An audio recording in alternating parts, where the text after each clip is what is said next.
Film की शुरुआत 1945 से होती है, जहां एक प्लेन में कोई गड़बड़ी हो गई थी, जिस वजह से उसे जापान की एक आइलैंड पर उतारा जा रहा था। ये काम एक सीनियर पायलट कर रहा था, जिसका नाम शिकीशिमा होता है। वो इस वक्त अपनी पूरी टीम के साथ था। आइलैंड पर आने के बाद वो एक सीनियर मैकेनिक के पास आया और उसे प्लेन ठीक करने को कहता है। शिकीशिमा खुद इस आइलैंड पर घूमने के लिए आगे बढ़ा। वो समंदर में अजीब तरह की मछलियां देखता है जो मरी हुई थी। घूम फिर कर वो रात को वापस आया। टीम के पास वो जैसे ही पहुंचा, सबको इमरजेंसी अलार्म की आवाज सुनाई देती है, जिस वजह से पूरी टीम घबरा गई, क्योंकि तभी इनके सामने गॉडजिला आ जाता है। वो आगे बढ़ रहा था, उसे देखकर सारे लोग काफी डर जाते हैं। वो भागने लगे, किसी को भी कुछ समझ नहीं आती। मैकेनिक कहता है कि हम इसे अपनी मशीन गन से मार सकते हैं। शिकीशिमा जी, आपको ऐसा करना चाहिए। अब शिकीशिमा गन तो लेता है, पर गॉडजिला के पास आने पर न जाने उसे क्या हुआ। वो मशीन गन से गोलियां ही नहीं चला पाता, इसीलिए सभी सिपाहियों को अपनी छोटी मोटी गन से गोलियां चलानी पड़ती है। ये देख गॉडजिला गुस्से में आ गया, आगे बढ़ने लगा, सबको ही कुचलने लगता है। देखते ही देखते वो सबको चींटियों की तरह मसल कर मार देता है। ये देखकर शिकीशिमा काफी डर गया, जिसके साथ ही वहाँ जोरदार धमाका हुआ। शिकीशिमा काफी दूर जाके गिरा, वही बेहोश हो जाता है और सबको मारने के बाद गॉडजिला जोरों से दहाड़ने लगता है। सुबह जाकर शिकीशिमा को होश आई। आगे बढ़ने पर उसने देखा कि मेरी पूरी टीम मारी गई है। हर तरफ उनकी लाशें पड़ी हुई थी। लाशों को मैकेनिक यहाँ एक साथ लाकर रख रहा था, क्योंकि गॉडजिला के हमले में वो किसी तरह बच गया था। शिकीशिमा के वहाँ आने पर मैकेनिक उस पे काफी भड़क गया। कहता है कि इन सब की मौत की जिम्मेदार तुम हो, तुमने गॉडजिला पर वार नहीं किया, इसीलिए सभी मारे गए। जो सुनकर वो काफी दुखी हो गया। कुछ टाइम के बाद शिकीशिमा को बाकी पायलट्स के साथ वापस टोक्यो भेज दिया जाता है। वो जब घर आया तो पता चला कि यहाँ बमबारी की वजह से सब कुछ तहस नहस हो गया है। सारे घर टूट फूट गए, यहाँ तक कि शिकीशिमा का घर भी पूरा बर्बाद हो चुका था। यहाँ उसकी पड़ोसन मिली, कहती है कि तुम बच गए हो। रोती हुई बोली, पर मेरा बेटा मारा गया। शिकीशिमा पूछता है, क्या मेरी मॉम डैड जिंदा है? वो कहती है कि नहीं, यहाँ सभी मारे गए हैं। दुखी होकर आगे बढ़ी, बार बार यही कहती रहती है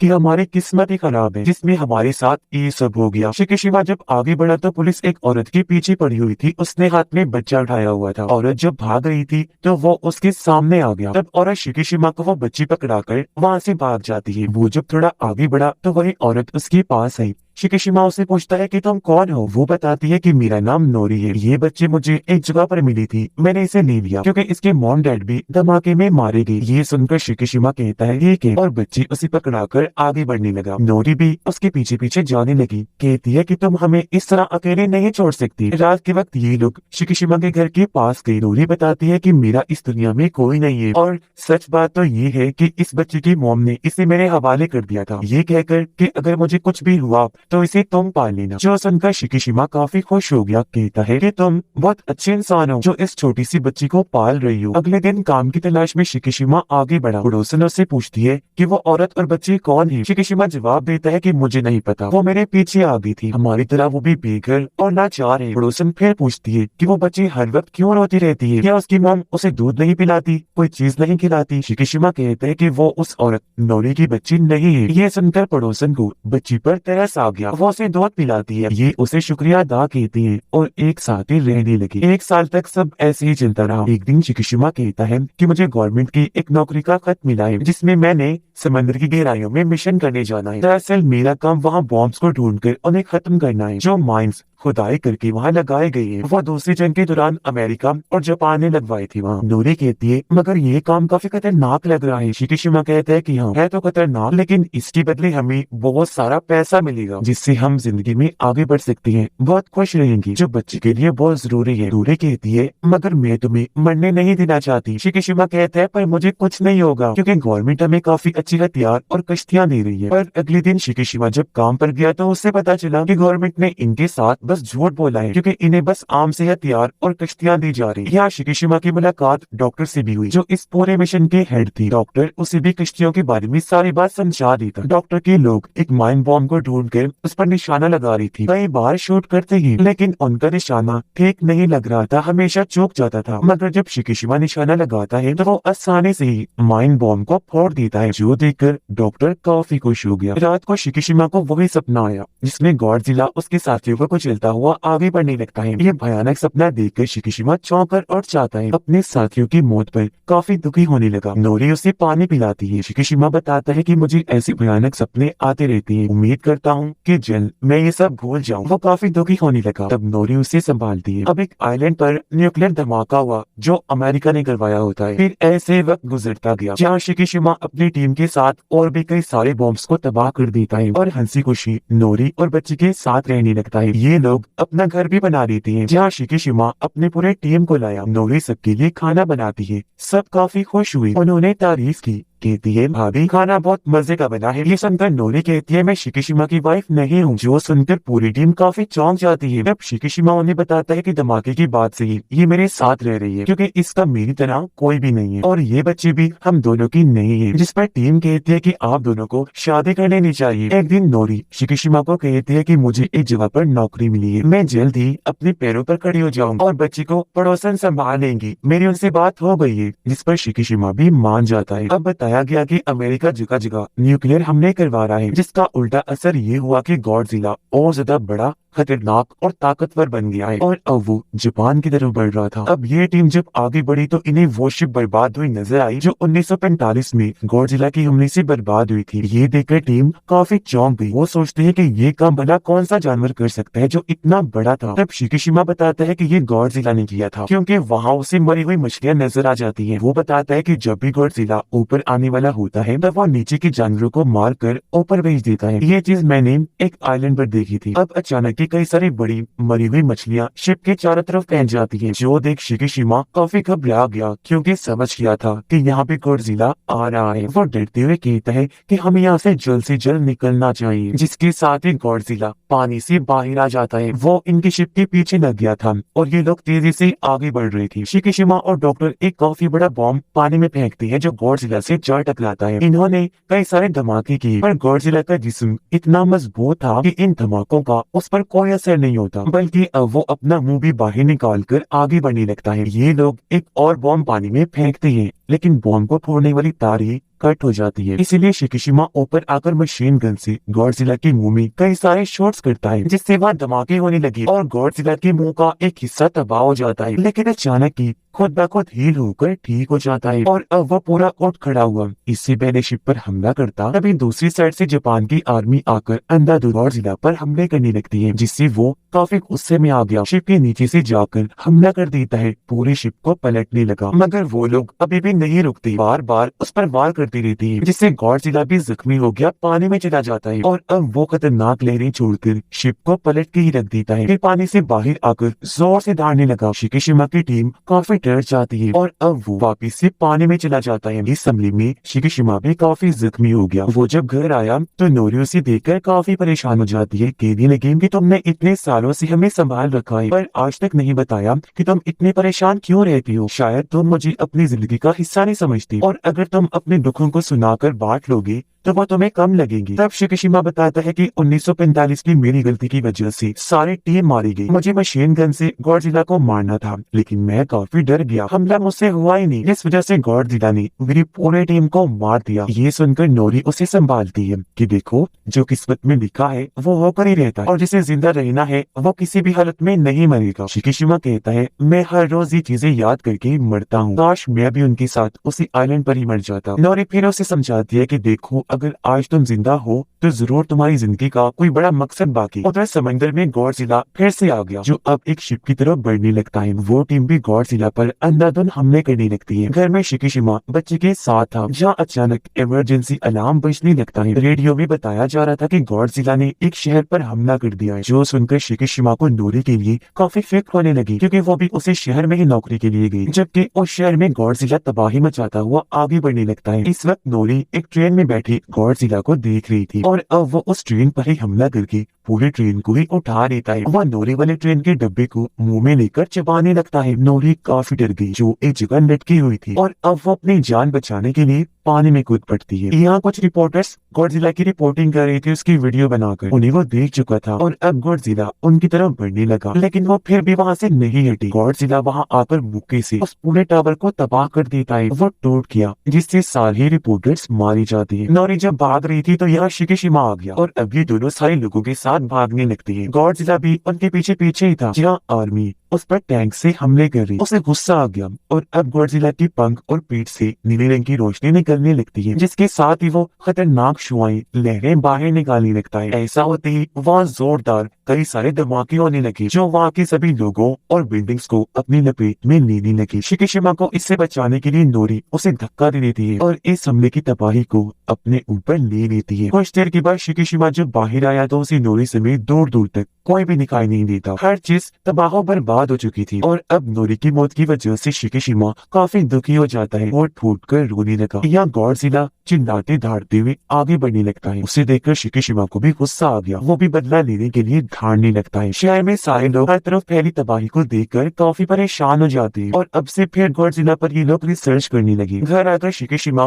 नोरी के लिए दुआ करवाता है। बच्चे को भी संभाल रहा था जो काफी रो रही होती है। डॉक्टर यहाँ सबको बताता है कि गवर्नमेंट ने हमें और बाकी दुनिया भर की सिपाहियों को गॉडजिला को रोकने के लिए चुना है और अब मेरे पास एक प्लान है। जिसके बाद वो ने उस जगह पर लाता है जहाँ गॉडजिला को रोकने वाली पूरी टीम थी और तब यहाँ जर्नल आकर सबसे मिलते हैं। कहते हैं कि गॉडजिला के हमले काफी बढ़ चुके हैं। इन हालात में हमारी मदद कोई नहीं करेगा, हमें जो भी करना है खुद ही करना होगा। फिर वो बताता है कि गॉडजिला को हराने के लिए डॉक्टर ने एक प्लान बनाया। जिस सुनकर सारे लोग कहते हैं कि हमने गॉडजिला को अपनी आंखों से देखा है, वो बहुत ताकतवर खतरनाक है, उसे हम किसी भी तरह नहीं रोक सकते। ये सुनकर डॉक्टर कहता है मैं एक नेवी ऑफिसर भी हूँ, साथ ही एक साइंटिस्ट भी हूँ। हमने गॉडजिला पर हमला किया था जिसमें हम कामयाब भी हुए थे। हमने उसका आधा चेहरा धमाके से उड़ा दिया था, लेकिन वो दोबारा हील होकर ठीक हो गया था। पर इस बार हमारे पास नया प्लान है। हम शिप्स के जरिए गॉडजिला के जिस्म के अलग अलग हिस्सों पर गैस के सिलेंडर लगा देंगे। फिर उसे की स्पीड से काफी तेजी से उसे समंदर की गहराइयों में फेंक दिया जाएगा। जिस समंदर में हम ये करने वाले हैं वो काफी गहरा है। गहराई में जाने की वजह से प्रेशर उसका जिस्म बर्दाश्त नहीं कर पाएगा, जिससे वो मर सकता है। ये सुनकर एक ऑफिसर पूछता है कि अगर उसे कुछ ना हुआ तो। इस पर डॉक्टर कहता है कि अगर कुछ ना हुआ तो फिर हमारे पास प्लान बी भी है। प्लान बी में गॉडजिला जब पानी की गहराई में होगा तब उसके जिस्म पर लगाए गए सिलेंडर्स पर बैलून्स गुब्बारे खुल जाएंगे, जिससे गॉडजिला जिस स्पीड से नीचे गया था उसे स्पीड से वापस ऊपर आने लगेगा। 2-3 बार बैलून्स के खुलने पर वो प्रेशर बर्दाश्त नहीं कर पाएगा और उसकी मौत हो जाएगी। ये सुनकर एक ऑफिसर पूछता है सर आपको यकीन है कि इन हमलों से गॉडजिला मारा जाएगा? इस पर डॉक्टर कहते हैं कि शायद, लेकिन ये हमें करना ही पड़ेगा क्योंकि इसके अलावा हमारे पास और कोई रास्ता नहीं है। उसका साथ जर्नल भी देती है कि गॉडजिला पहले ही काफी कुछ तबाह कर चुका है, अब हमें उसे रोकने के लिए ये जरूर करना चाहिए, जिसके लिए वहाँ के सारे ऑफिसर्स मान जाते हैं। शिकिशिमा अपनी पूरी टीम के पास आया। डॉक्टर उन्हें कहता है कि गॉडजिला को समंदर में सही जगह पर लाने के लिए हमें एक प्लेन को तैयार करना है जो हथियारों से भरा हो और अब मुझे एक बेहतरीन मैकेनिक की जरूरत है जो ऐसा प्लेन तैयार कर दे। ये सुनकर शिकिशिमा कहता है कि ये काम मेरा दोस्त मैकेनिक कर सकता है,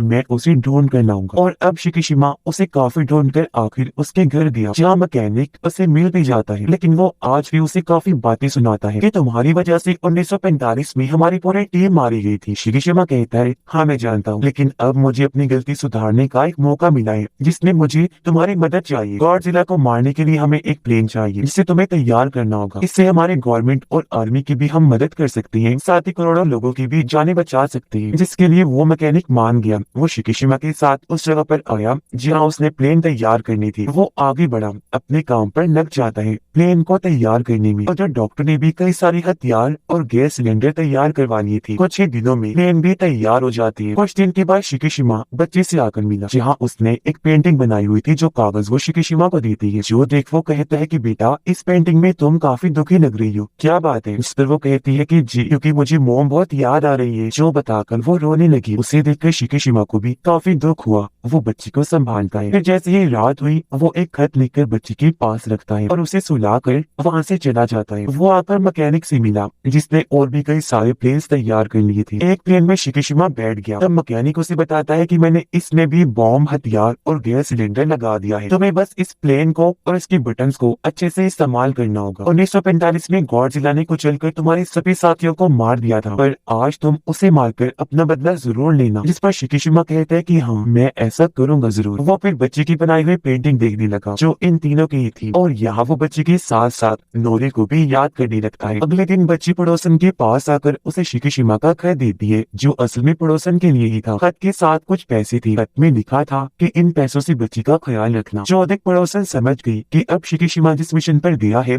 वहाँ से वापस कभी नहीं आएगा। जबकि उधर सभी शिप्स समंदर में आगे बढ़ने लगती है अपने लोकेशन पर जहाँ इन्हें जाना था। वह पानी में डिवाइसेस की मदद से आवाज पैदा करती है गॉडजिला को परेशान करने के लिए, जबकि शिकीशिमा अब अपने प्लेन को लेकर उड़ जाता है। गॉडजिला डिवाइसेस की आवाज से परेशान होकर पानी से निकलकर एक शहर में आ गया था। शिकीशिमा प्लेन को लेकर गॉडजिला के काफी करीब से गुजर जाता है, फिर उसके चारों तरफ घूमकर हमले करने लगता है गॉडजिला को भड़काने के लिए। अब गॉडजिला उसके प्लेन का पीछा करने लगा, इसलिए शिकीशिमा उसे लेकर समंदर में अपनी मेन लोकेशन की तरफ बढ़ने लगा। जब डॉक्टर उन्हें आता हुआ देखकर काफी खुश हो जाता है और वो सभी शिप्स को तैयार होने के लिए कहता है, जबकि शिकीशिमा और गॉडजिला समंदर में लगातार आगे बढ़ रहे थे। और अब जैसे ही शिप्स गॉडजिला के पास आने लगी, उसके जिस्म से फिर से नीले रंग की रोशनी चमकने लगती है। एक बार फिर पानी में शुआएं लहरें छोड़ता है, जिससे यहाँ एक बार फिर जोरदार धमाके होने लगे, लेकिन इस बार शिप्स पर इसका कोई खास असर नहीं होता। जिसके बाद ये लोग पानी में सिलेंडर्स फेंकने लगते हैं। गॉडजिला की चारों तरफ घूमकर उसके पूरे जिस्म पर सिलेंडर्स लगाने लगती है, क्योंकि इस वक्त उसका पूरा ध्यान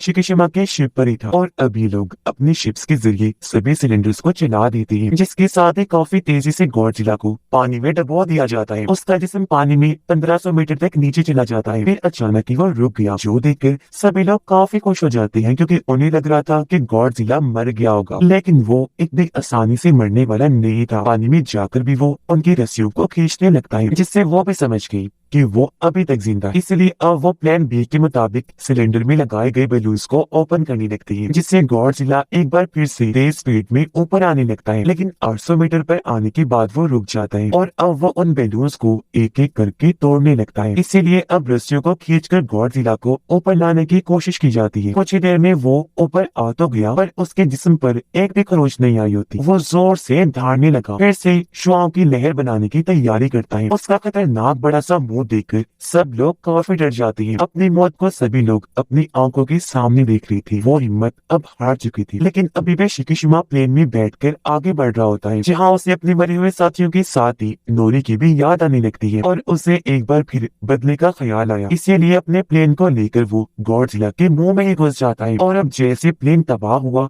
काफी बड़े धमाके के साथ गॉडजिला का पूरा मुंह ही उठ जाता है। ये देखकर डॉक्टर और सारे लोग शिकीशिमा की मौत पर काफी दुखी हो जाते हैं। पर कुछ ही दूरी पर पैराशूट पर उठते हुए उन्हें शिकीशिमा नजर आ जाता है, जो देखकर सभी काफी खुश हो जाती है कि थैंक गॉड वो अभी जिंदा है। इस सब के बारे में रेडियो के जरिए मैकेनिक को भी पता चल गया था, जो जानकर वो भी काफी खुश हो जाता है और उसे याद आया कि हाँ, मैंने शिकीशिमा को बताया था कि इस प्लेन में पैराशूट भी है। उसे इस बात से काफी खुशी हुई कि उसने अपनी जहानत से इस मिशन को कामयाब बना लिया, क्योंकि ये पैराशूट से उड़ते हुए शिकीशिमा देखता है कि गॉडजिला का बिना मौका जिस्म नीली रोशनी छूटते हुए कई सारे टुकड़ों में बढ़ जाता है और वो सारे टुकड़े पानी में जा गिरते हैं और इस तरह गॉडजिला का खात्मा हो जाता है। सभी लोग शिकीशिमा की बहादुरी पर काफी खुश हुई उसे इज्जत के तौर पर सल्यूट करती है। और अब यह मिशन के पूरा होते ही ये लोग वापस बेस पर आए, जहाँ भी सारे लोग काफी खुश थे। यहाँ मैकेनिक शिकीशिमा से मिलकर उसे गले से लगा लेता है, कहने लगा कि शुक्र है आखिरकार अपनी बहादुरी से तुमने ये कर ही लिया। यहाँ उसे मिलने पड़ोसन और बच्चे भी आए। पड़ोसन उसे एक खत देती है, जो पढ़कर शिकीशिमा काफी हैरान भी हुआ, साथ ही काफी खुश भी हो जाता है, क्योंकि ये खत नोरी का था, जो भी जिंदा थी और घर में इनका इंतजार कर रही थी। ये लोग घर आकर नोरे से मिलते हैं, जो हमले में किसी तरह बच गई थी पर काफी जख्मी थी। ये तीनों एक दूसरे से मिलकर बहुत खुश हो जाती है। नोरे उससे पूछती है, क्या तुम्हारी जंग खत्म हो गई? जिस पर वो मुस्कुरा कर कहता है कि हाँ, और मैं कामयाब रहा। इस पर तीनों मिलकर काफी खुश हो जाती हैं और अब एक फैमिली की तरह रहने का फैसला करती हैं। लेकिन एक बुरी खबर समंदर की गहराई में दिखाया गया कि गॉडजिला के जिस्म के टुकड़े फिर से रिजनरेट हो रहे हैं, यानी फिर से ठीक होकर आपस में मिल रही थी, जो हो सकता है कि पूरा गॉडजिला फिर से बना ले, जो बात बहुत खतरे वाली थी। और इसी के साथ ही इस फिल्म की कहानी यहीं पर खत्म हो जाती।